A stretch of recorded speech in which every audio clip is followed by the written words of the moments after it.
Hey y'all, welcome to Adventures with Aggie, brought to you by Coco's Coffee House. Go check them out. They're located on Bleecker Street in Greenwich Village and tell them that Aggie sent you. In our third episode of Adventures with Aggie's feature on NWBA, we hear from Darlene Hunter. Darlene is a veteran of women's wheelchair basketball, and she's also focused on making change to the next generation of Paralympic athletes. She's a gold medalist at the Rio Olympics, and she's currently prepping to go to Tokyo in just a few months. Welcome, Darlene. Darlene, how are you doing today? Good. How are you? I'm good. Thanks so much for coming on the show. I'm excited to share your story. But I guess just to get started, can you give me some background on who you are and what you do? Yeah, so I am a gold medalist from the 2016 Paralympic wheelchair basketball team, women's wheelchair basketball team. But how it all started is I'm a paraplegic. I was born a perfectly healthy child. So a lot of people wish that, like they think when they have their kid and they are born with 10 toes and 10 fingers and everything's great, that's all they wish for. And I was that kid until the age of 4. And then I got into an accident. So I was run over by a road grader and I was in it and I fell out of it and back to wheels ran me over. And so I sustained a spinal cord injury from T10. And so I'm a complete injury from the belly button down. And so at the age of 4, I was in a wheelchair. My mom looked at the wheelchair in the corner and was like, hey, that's what you're using to get around for the rest of your life. And that was the end of the conversation, really. It wasn't like poor me. My mom was like, Anne, you're going to go back to living our normal life, which meant we lived in a tri-level house. So when you walked in the front door, you either had to go upstairs or downstairs. So for the first 3 years of my life, nothing was ever accessible. And I think that it made it so sports was so much easier for me. So at the age of 7, I started doing road races and track. I'm from Michigan originally. I live in Texas now. But in Michigan, adaptive athletics back then was really a big state for it. They were just more progressive, I guess, than other states.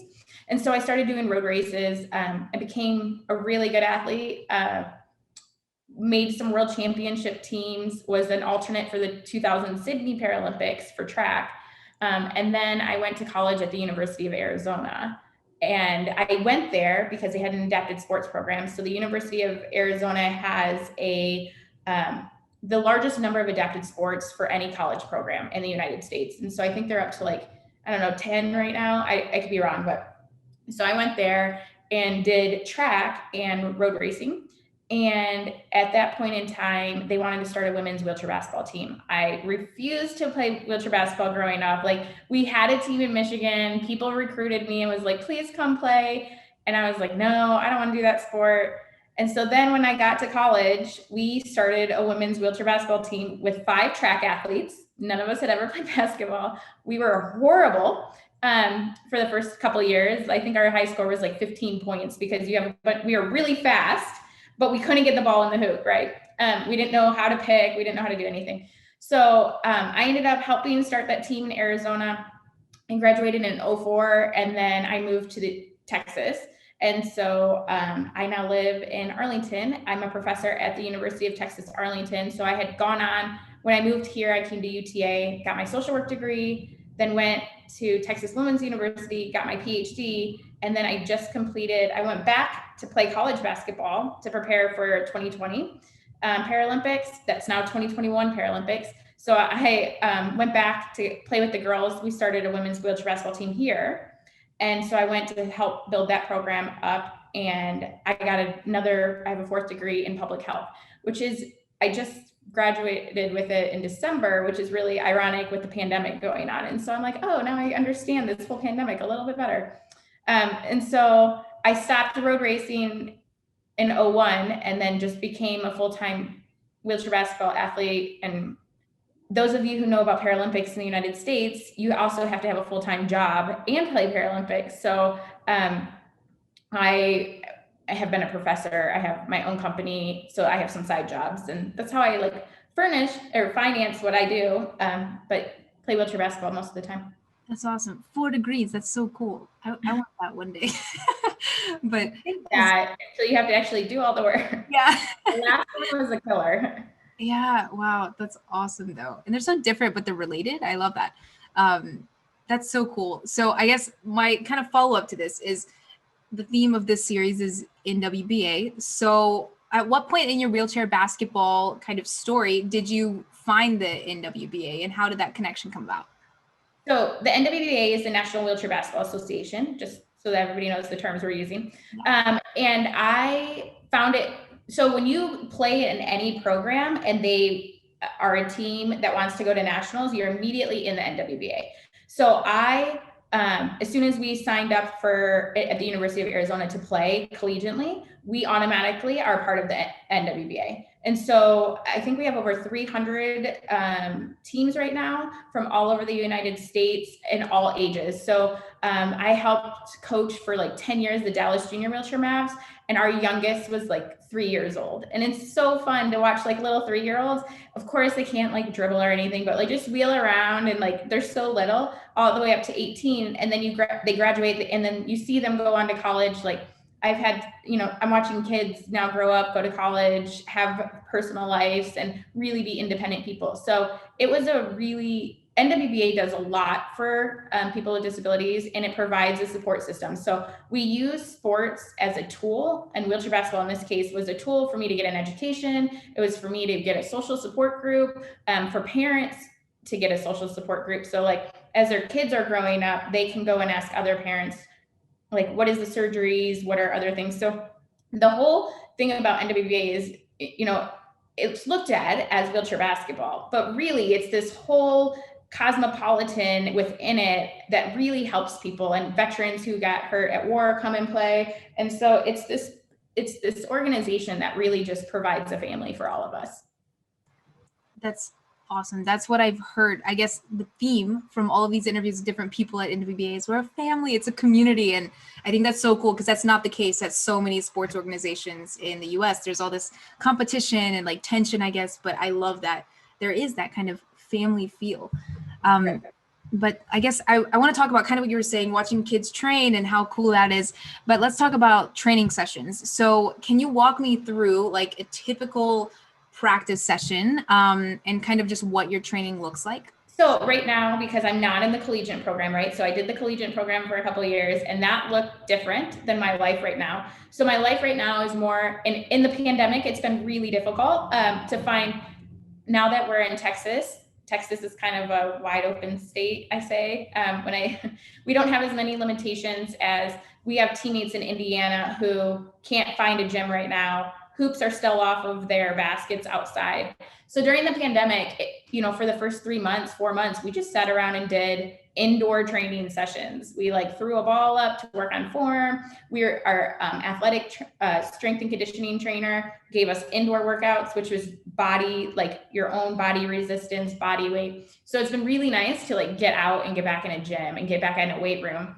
And so what we do is we have some conditioning, which, could consist of a 12-minute push, can just like a minute on, a minute off, sprinting, 30 seconds on, some, jumping around the key triangle in and out, for jumping retreats and stuff. So we do some conditioning sessions. We have about 3 of those a week that are required. And then we have a strength and conditioning program that is 3 times a week. And so it takes about an hour and 15 minutes to do that. And depending on your classification, depends on all the things you do in it, right? So because I can only use my upper body, I do a lot more arms and a little bit of core, where, another person who's a 4-5, which has full use of legs, trunk and everything, they're going to do more of their legs and their whole body workout. So one day maybe arms for them, one day maybe back, and the next day's legs. So for me, I'm using a lot of my arms all the time. So that's 3 days a week for that. And then shooting, or, like we have to put up about 1,000 shots a week for requirement of reporting. Of course, we all are in the gym doing more. And then I try to pick up, so we have like open gym scrimmages. So in Dallas, we are called, or have been called, the Mecca of wheelchair basketball, because we have juniors, collegiate, men, women, D2. We have all of the different levels. Except we're missing like 1 or 2, and we have a lot of Paralympians here. So we have a lot of high level basketball. And because of collegiate, we're able to recruit from all over the world. So we have some Canadians here, Australians. So we're training against Paralympians that we're going to go up against at Paralympics. So it's really fun to be able to have that all. So when we have open scrimmage, and it could be every day of the night or every day of the week, then we go and it's like a 3-hour session just doing that. So I'm trying to find every opportunity I have to get on a court and play with people, because we were in a pandemic, we were down for so long. Now we're having to kind of catch up. And we were peaking, like we were all peaking in March of 2020, and we were ready. And so now it's like you had to drop that peak, go back into like training, and now you're coming back up to a peak again for 2021. That sounds hard, so ready, cut off, and then trying to keep that momentum for the rest of the year, almost a year. It was a challenge. Yeah, I'm sure. That's crazy, but I'm so excited. I hope everything works out and we see this happen in a few months. I know that's a completely other story that we could go into. We definitely don't have to do that. But it's hard to train for something that's abstract, right? Like, it's there, but is it really going to happen? And so it's like you're trying to balance the emotions of, right. It doesn't happen. If it does happen, and training just as hard as if it was going to. So yeah, that's hard. It's hard. I feel mentally or something. Just, I don't know. Hard to think about. But let's, I guess, talk about the next however many months we have now. The process working up to the games. So like, what are you focusing on? I guess, like, how to play basketball. Like, it's not like rules and things like that. But what kinds of techniques and things are you working on from now until then? Yeah, so it's 6 months to the games. So we just had, like, the Today Show just put out a huge Paralympic 6 months, which was awesome because we never really get that media attention. So like Today Show putting that out, bringing Paralympians in, was amazing. So our biggest challenge right now is we have a very young team. So we have, out of 12 people we haven't named our final team. So we actually named our team, and then 2020 happened, and then some of the girls on the team, for life reasons, decided to not come back for 2021. So now we're opening up tryouts again. We were supposed to have a training camp in January, but because of COVID, it got canceled. And so that was supposed to be the tryout to name the team. So now we have 15 girls that we're going to tryouts. We're supposed to go on March 18th. And we'll be there till the 27th. And then that's how we'll name our final team to go into 2021. So we have a very young team. Of the 12 or of the 15 that we'll be trying out, only 3 of us have been to a Paralympics. And the girls are between the ages, most of the team is between the ages of like 18 and 25 right now. We have some that are older. I'm the oldest on the team. And then Natalie is right behind me. And so we're the 2 oldest, and we've done, this will be my 3rd Paralympics. This will be Natalie's 4th Paralympics. And then Rose will be coming back. She was the youngest in 2012. And so now she'll be going into her 3rd Paralympics. And that's our experience of walking into the games. So some of it is, just getting the team decided, getting to train together, because now we're in a whole new group of girls. And then just mentally preparing not only myself, but being there as a support for all these new girls. Because when you walk into the Paralympics, it's different than anything you'll ever walk into.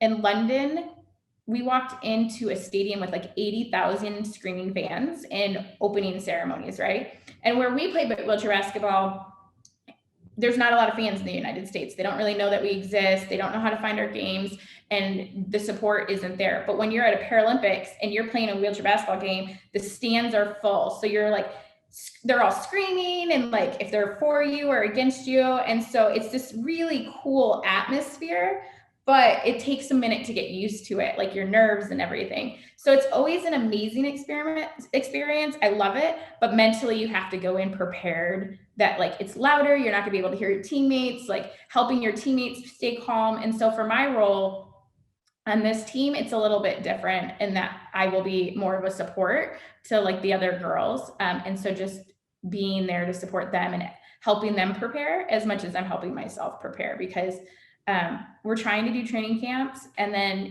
a COVID test pops, or, and then we're all like, okay, we're dead in the water again, staying at home, working independently. We have a group like WhatsApp so we can stay connected. So we're building rapport, but just, we need the court time. You need court time. Definitely, definitely. I know people are like, "Oh, I have a group chat or we Zoom together and stuff," but when you play team sports, that can only do so much, Like you need that face-to-face kind of interaction and stuff. But I hope you get some more of it soon. We're supposed to have a 7-day training camp in March, a 7-day training camp in April, and then I bet we haven't heard anything other than that, but it will be wide open, and we'll try to centralize as much as possible in preparation. Definitely. But the other problem is no one can cross borders, right? So we're used to playing friendlies to prepare. So you play other countries, but now all the borders are shut down. So you can't play. There's so many moving pieces, or not moving in this case, the borders and stuff. But I don't know. We'll see what happens in the next few months. Hopefully things open up with the vaccine and everything.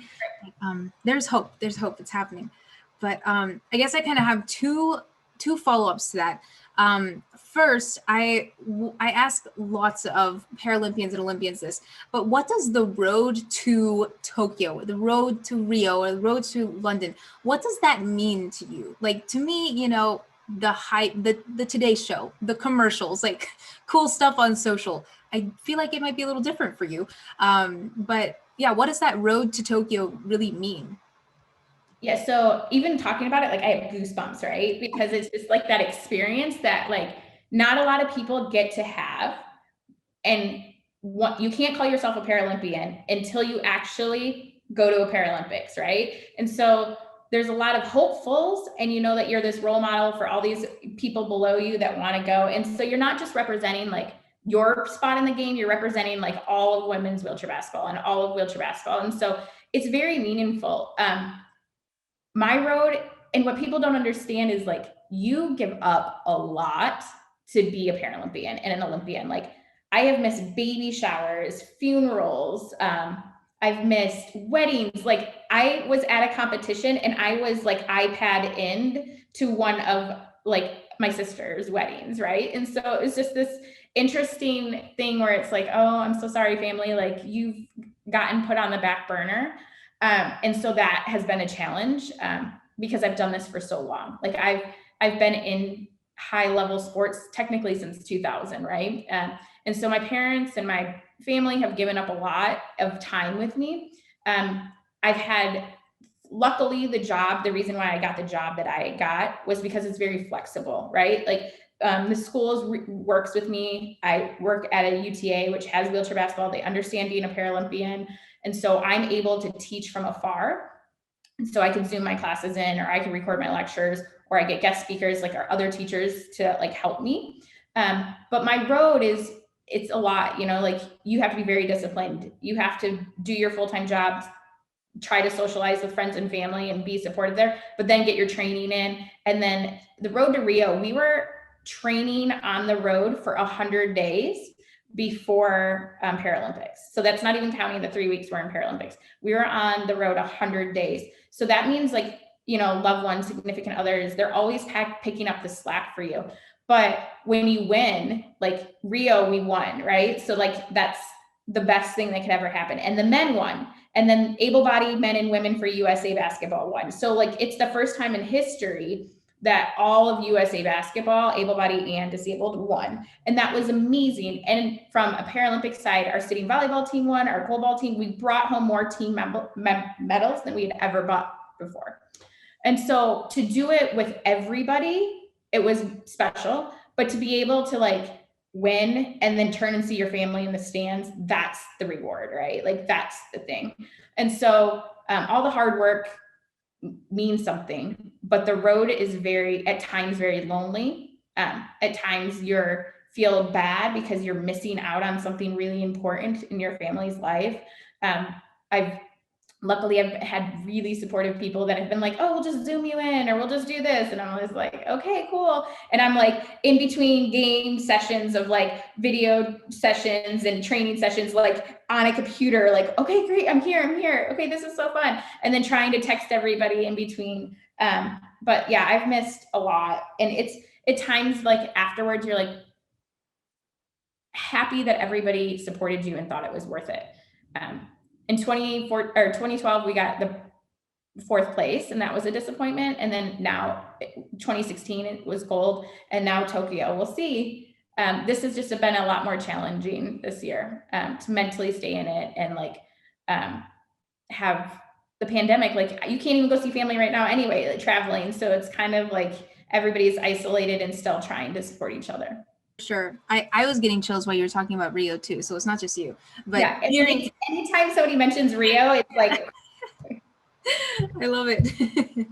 That's so cool. So cool. And I can feel it too. Like, I don't know, hearing you speak about this whole journey and stuff, like I feel like I'm on it, but I'm not on it, you know, like just a piece of it, a small piece, and watching it happen is so cool to see from the outside, I guess.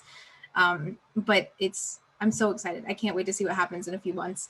and it's so much more like, you know, I was an individual sport person and loved being the person that had to do it myself, but doing it as a team is so much more special, because you have to have like 12 people together who play basketball, but then you have all the staff and all the support too. So it's just like this big, when it comes to the gold, everybody is like had a part in it. Team sports, there's something about it. I don't know. We were talking about this in my class actually the other day, about how like team sports can teach the world so much, like working together, collaboration, discipline, like all the words that you think of when it comes to team sports is something that the world should reflect in certain ways. Well, and Paralympics and Olympics, what's really amazing about it is like we're bringing in all these different countries, right? All these different religions, all these different areas, and no one has problems. Like I remember in I think it was like 01 when we were having war with Iraq and Iran, and I was in France at that time, and the United States is Let's Unis, so we were in E that time to march in, and Iraq and Iran were right behind us, and like that we were able as athletes to come together, and it had no problem with us, but like knowing that our governments were so at like head knocking at the time, but like as athletes we were like just supporting each other, and that when you go in the stands, any baby that you see, everybody smiles at the babies and the children, right? So like if you have a baby at Olympics, it brings everybody together, and so it's just like a really fun thing to see, like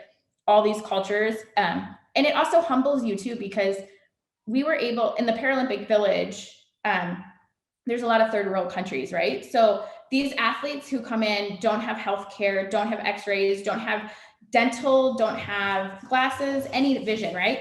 And so inside the Paralympic Village, they have all of that, so that people who need to have x-rays and MRIs and glasses and dental work done can be done. So not only are they coming to do sport, they're also coming and having their health taken care of.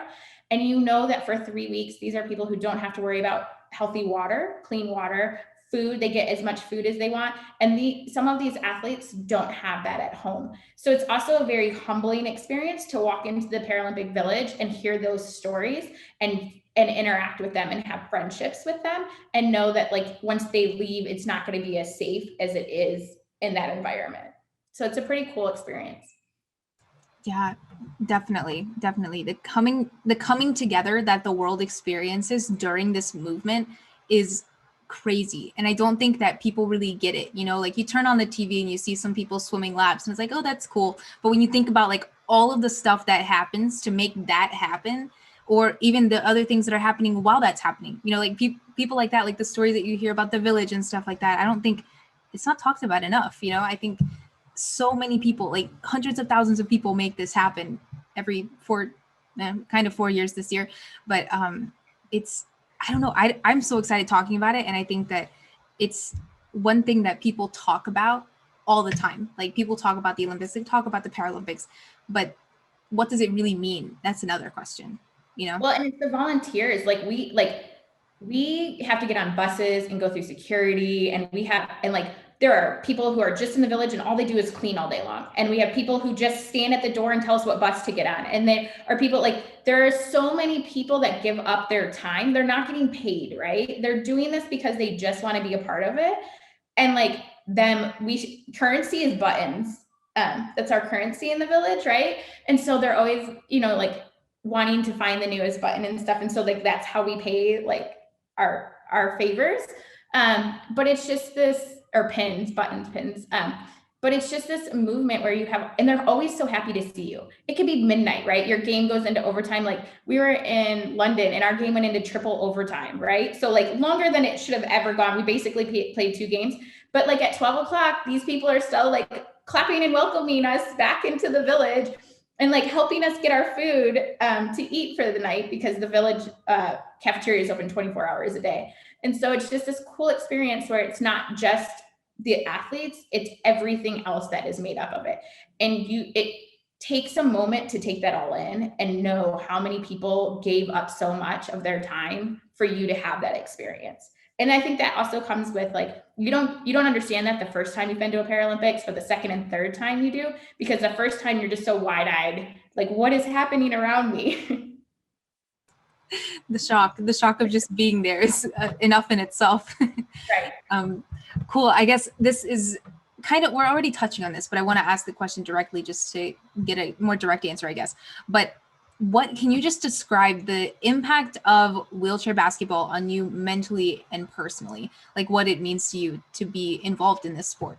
So sports in general, like adapted sports, saved my life, right? Like we hear a lot of times when we talk about disability, people are like, oh, it's such a tragedy, or oh, I'm so depressed. And usually they're so depressed because they haven't left that old world of what it looked like walking, right? And I get that, and I'm totally understanding that. But you have to also get into the new world to understand that there's life after injury, or there's life after a birth defect, or there's life after coming back from war and not having a leg. Like life still goes on, and you can choose for it to be really negative, or you could choose for it to be a really positive life. I chose for it to be a really positive life. I had really good support systems because I just didn't want to be unhappy. Life is too short and too long to be unhappy, right? Like if you're unhappy, it seems like a really long life. And so for wheelchair basketball, it gave me not only a support system of people who like are going through the same thing. Like I was accepted immediately. I didn't have to talk about my injury. I didn't have to talk about what I could and couldn't do. I didn't have all the top 5 questions that people ask of able bodies, ask of people with disabilities. There's these top 5 questions. Everybody knows them if you're in the disabled world. And it was just like people had just accepted you for who you were. And so it was really cool, and especially cool with the kids, like the junior kids, like watching them dance, right? Like we have an end of year banquet. And so they don't feel like that at their high school or middle school proms or homecomings, right? Because they're the only one in a wheelchair and everybody's like, oh, this is so strange. But you put a bunch of kids together in wheelchairs and you'll see some amazing things happen, but they're automatically accepted. No one has to talk about it. And so for wheelchair basketball, it gave me that acceptance. It gave me that support. I could ask questions about my disability that other people had gone through and given me answers. And doctors don't normally know that, right? You have a doctor that may see 3 people in wheelchairs a year, and they don't understand all of this. And so we go to nationals every year, you put 1,000 people together who have disabilities, and just doctors and education, and it provided a tool for me to go on in life. Like sports is the reason I am who I am today, right? Without sports, I would not have 4 degrees. It got me to college. I was able to do college sports. I was able to get college scholarships. I was able to make a difference and make an impact and seen as something other than my wheelchair. And so what wheelchair basketball gave me was seeing past the wheelchair, showing me confidence by other people who are older than me and having role models, and then having a pathway paved. Like I saw women who were mothers and professional people, who were doctors, who were nurses.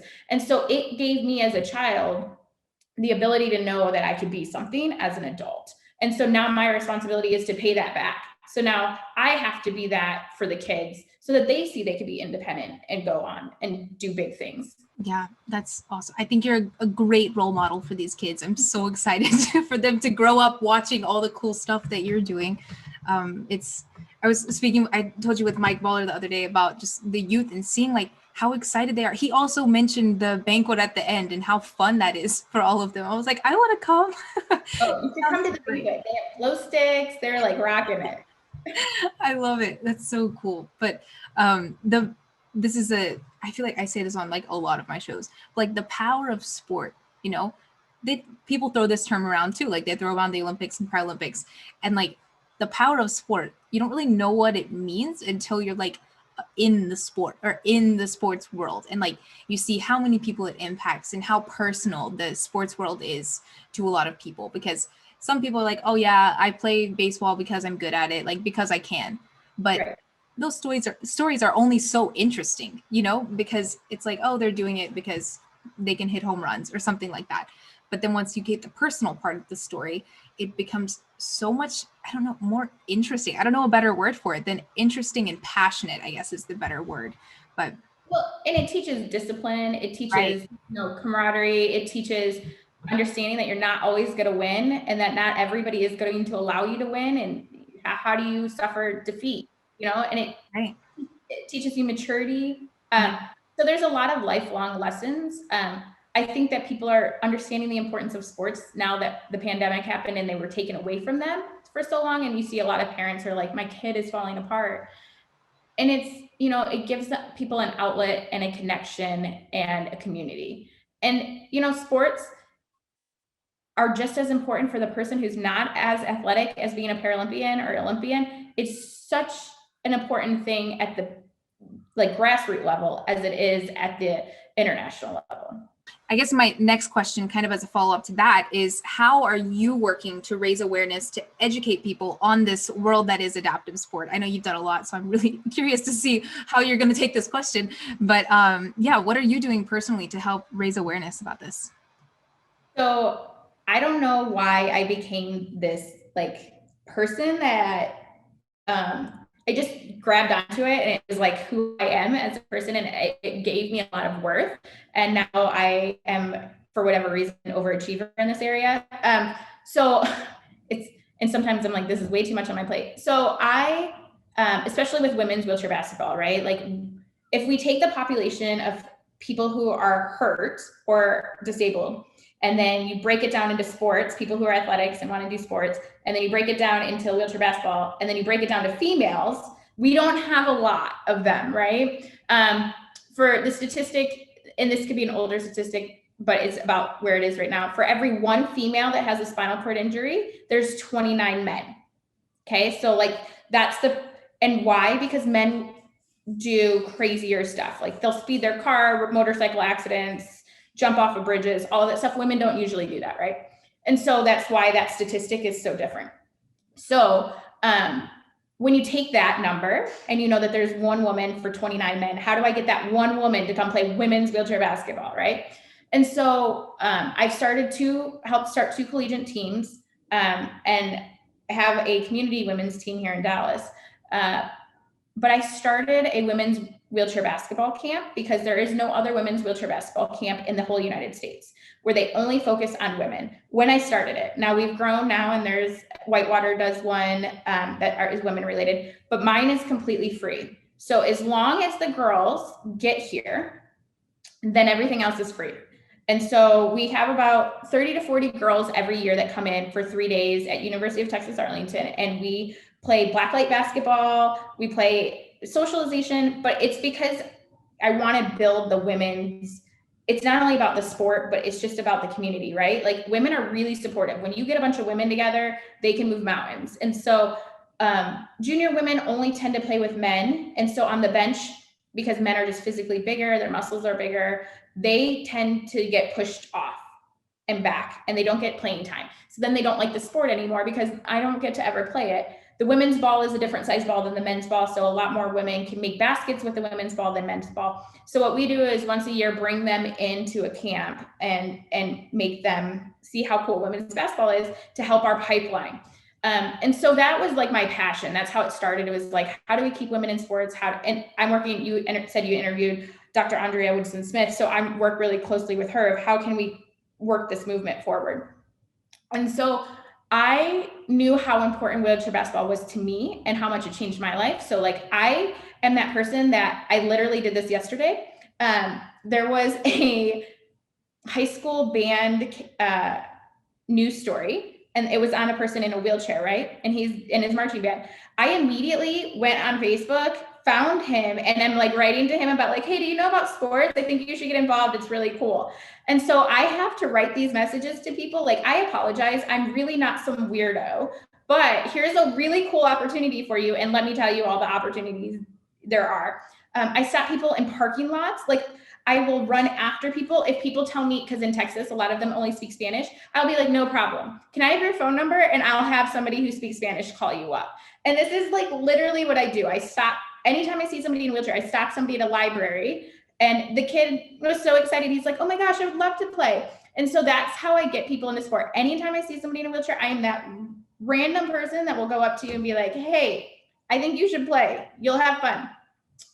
But I Facebook stalk people. Like if I see, or Instagram, any kind of social media, if I see an article, I like send them, like my friends in North Carolina, like I'm always like, hey, you have a mom squad there, right? Like here's a kid for you, and then track them down. And then they like write me back and they're like, we've tracked them down. And so this is how this wheelchair basketball community works, is like, we all like, I had somebody from Chicago who was in town, met somebody on the street, sent me a picture and a phone number and said, hey, follow up with this person. They want to play wheelchair basketball. And so all of us do this because we know how much it changes somebody's life. And it doesn't change their life like in a small way. Like it takes them out of their disability. It takes them out of a negative mentality and it opens up their spirit.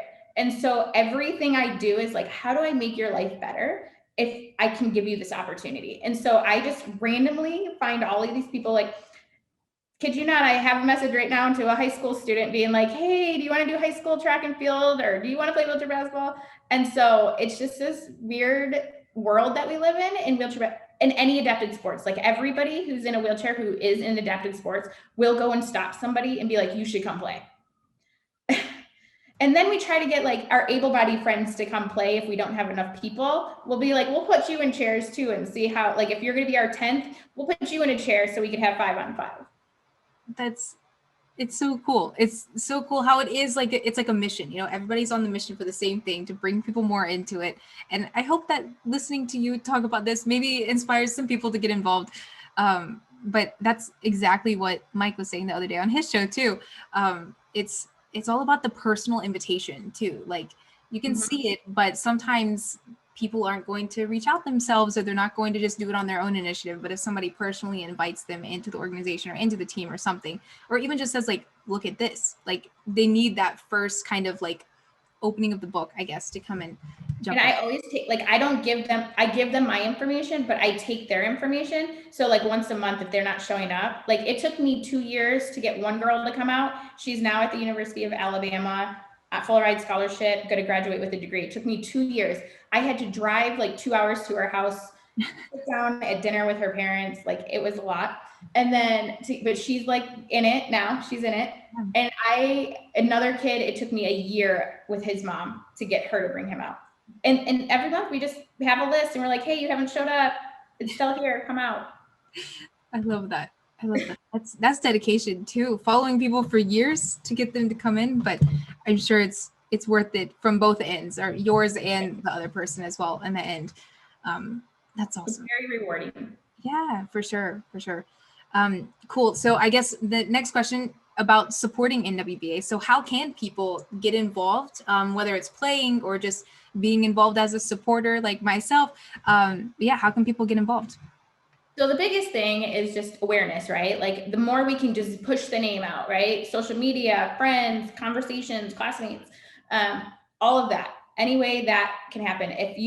We live stream games. So even if you share a live stream of a game and be like, hey, nwba.org is the website you go to. It tells you all the locations of every team in the country. So if you're like in a location and you want to work out with one, you can go to their website.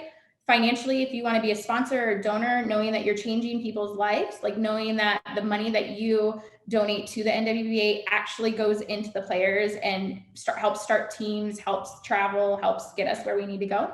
That's another big one. But just coming to games, sharing with other people with disabilities, like we want this to be so big that everybody, when they walk into a gym, like my goal, and it probably won't happen in my life, but in my life, I would like every kid to walk into a YMCA and have the opportunity to play an adapted sport, right? Like you shouldn't have we have one team for the whole DFW area, right? Like Dallas Fort Worth, we have one team.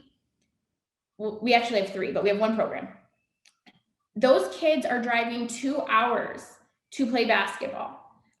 We've had some kids that are driving 4 hours to play basketball, right? Every Saturday. They drive 4 hours one way, 4 hours back for a 2-3 hour session.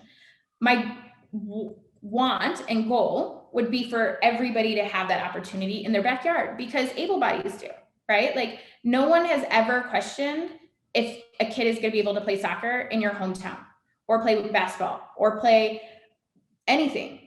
But for kids with disabilities, there might be one team for the whole state. And that's not, there's 20% of us have disabilities of some kind, right? And that means that there is enough people that every city should have an adapted program. And it's just a matter of organizing it and bringing people together. There's so many grants out there that will help with equipment. It's just the organization piece and somebody wanting to do it. And once you do it, they come by the boatloads. Like, it's so fun to watch. Our Dallas program, I think we have 60 kids in it right now. And it's great now because it's word of mouth now. Like, they just tell their friends, they know somebody else. But, there are some states like that doesn't have a program at all. And you're not telling me there's not 5 kids with disabilities in that state that want to play wheelchair basketball. And so it's more of like, if you are athletic, like, basketball, you are a coach, you want to give back, like, start a program. Donate to the NWBA. If you don't want to start a program, be a word of mouth that, like, shares our stories, and then, like, help other people who don't know. Like, I know people who have been hurt for 20 years and in a wheelchair for 20 years, didn't even know adapted sports existed. And I was like, what happened to your doctor? What happened to your PT? What happened to your OT? Like, all of this happened and no one's sharing. And that's the other thing is, like, I'm working with UT Southwestern. We have a coalition and we're working on an educational series just to get into the medical field, asking them, why are you not telling your patients that have disabilities about the opportunity to play sports? Because that's where everybody listens. Is if you're a doctor or nurse, tell your people that they can go play and it's healthy. Who doesn't want to, like, the number one killer for people with disabilities, like, it's not our disability, it's our obesity, it's our lack of movement, it's everything else that comes with it, because we're not active. People who go and play sports, we have a longer life because we're getting out of our chair, we're moving around, we're not overweight, we're taking care of our bodies. And so the problem with disability is, what's killing people with disability is obesity. It's not anything else. So if we could get people more active, life will be longer and happier. And happier. I was going to say that. You read my mind. I love it. I'm involved. I love sharing y'all's stories anyway. I think that the stories are awesome, regardless of all these amazing stats you've thrown out, which are so important. I think hopefully people listen to this and do go get involved. And it's important. It's important. Everybody should have sport, regardless of any kind of condition. Right. So let's make it happen, right? I'm ready. Well, and that's even going to your state. Like, right now in Texas, we have a bill up asking legislation to pass that everybody has, like, every school has to provide an opportunity of adapted sports. So it's, if you're political, go to your government and, like, your state government, and pass bills. Because as much as we try to do it at a national, it's really going to be state by state that is going to buy into this. Yeah, definitely. Go out there. Everybody has a voice too. Everybody can say something. Everybody can do it. Right. Awesome. I love it. Cool. My last question. In all of my shows on advice. So what is one piece of advice? If you have more, I'll take it. But what is one piece of advice you would give to your younger self? You can think about it. Well, I guess my one piece of advice would be, like, the road will always work out. There's been some challenges and bumps and, some questions along the way, but if you just keep the road, it does work out. Maturity, like, I would never want to go back to my 20s. And people are all like, oh, I want to relive them. I don't want to relive them. Like, I am really content being in my 30s. I don't have to worry about paying bills anymore. Like, I'm settled and I'm enjoying life in a different way now. Nothing bad with my 20s, but people are so afraid to age, right? And aging comes with such security and such maturity, and you learn from your mistakes, and it's just so much better. So like, stay the course. Age is, I don't really worry about aging because every year has been so much more fun than the last. Definitely. That's awesome advice. I haven't heard that. I don't know. Sometimes it's like, just do it, Nike. Like I hear these like certain things over and over again on the show, but yeah, that was great. I love that. People are so Cool. Well, afraid to get Darlene, old. Like we hold on to those numbers, and it's like I'm so much more secure and know where I want to be today than I was 10 years ago. definitely. I love it. Awesome. Well, Darlene, this was great. Thank you so much for sharing your story and letting people know how to get involved, because I think that's such a huge piece, the educational piece, which I hope that this kind of gives a little bit more awareness and education about the NWBA. But thank you so much. Thanks. Yeah, it was fun. I'm excited. Darlene, thank you so much for sharing your story on today's show. And tune in on Monday morning for another episode featuring the National Wheelchair Basketball Association, where we speak with Dr. Andrea Woodson Smith. Tune in on Monday morning.